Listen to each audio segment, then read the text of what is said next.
It was a quiet Tuesday morning in the city when something unusual happened inside the glass-walled dojo perched atop the tallest skyscraper. The place belonged to Ryuji Tanaka, a man whose name alone made boardrooms tremble. He was a billionaire in the tech world, but in his heart, he was still the 8th Dan Aikido master his father had trained him to be. His life was discipline, control, precision, but lately, there was something missing. Fame and fortune had given him everything, except the one thing martial arts promised at its core, true human connection. That's when he heard about a man named Daniel Carter. A single father. Former military. A man who, according to the whispers of Ryuji's closest students, had walked away from combat sports years ago and never looked back. No medals, no trophies, but a quiet reputation as someone who could end a fight before it began.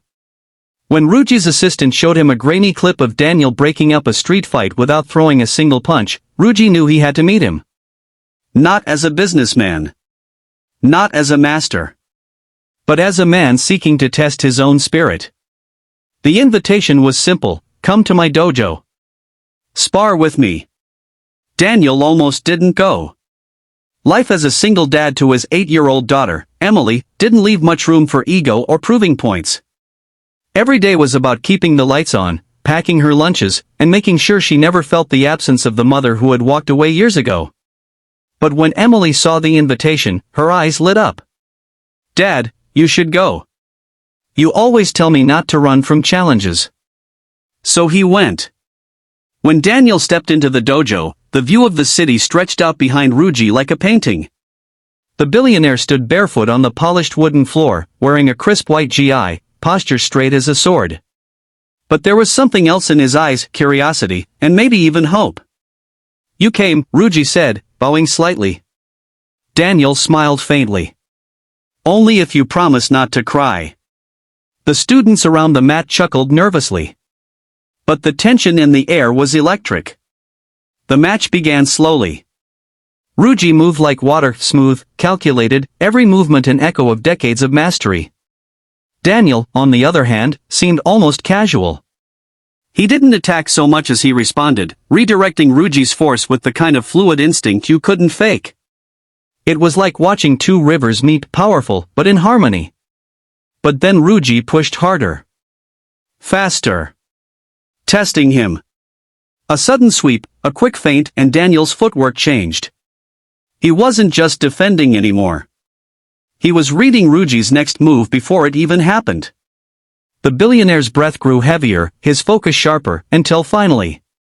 Daniel had him locked in a hold so clean, so effortless, Ryuji had no choice but to tap. The dojo went silent.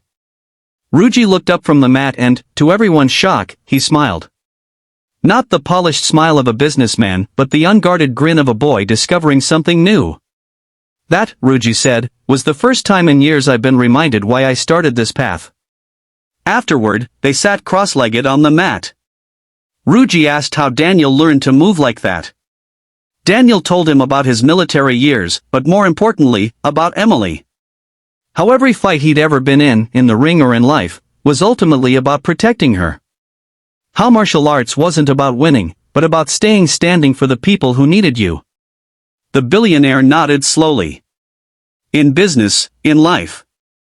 I've been fighting for myself. Maybe it's time I fight for something bigger." A week later, Ryuji announced he was funding a free martial arts program for underprivileged kids in the city, and he wanted Daniel to run it. Not just to teach fighting, but to teach discipline, respect, and resilience. Months passed. The dojo was filled with laughter and shouts as kids from all walks of life learned not just how to move, but how to believe in themselves. Emily would sit on the side, helping the younger kids tie their belts. And every once in a while, Ryuji and Daniel would spar again, not to see who could win, but to see who could learn more. And here's the truth, in life, it's not always the strongest who inspire us. It's the ones who stand quietly, ready to face whatever comes, because someone depends on them. So if this story moved you, if you felt the weight of their journey, hit that like button, subscribe, and share it with someone who needs to be reminded strength isn't just in your fists. It's in your heart, your discipline, and the people you fight for.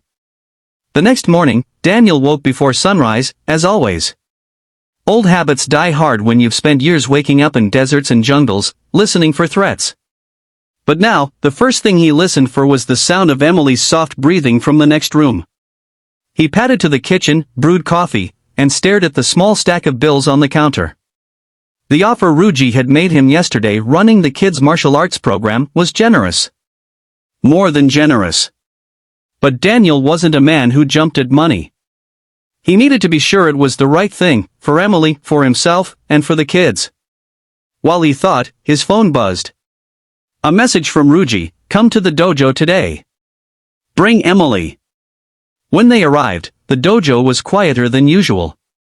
No students, no noise, just Ruji waiting with something wrapped in silk resting beside him. He greeted Emily first, bowing to her like she was already a respected martial artist. She giggled and bowed back. Then he turned to Daniel and unwrapped the silk. Inside was a belt deep indigo, the kind reserved for masters of a certain level in Aikido.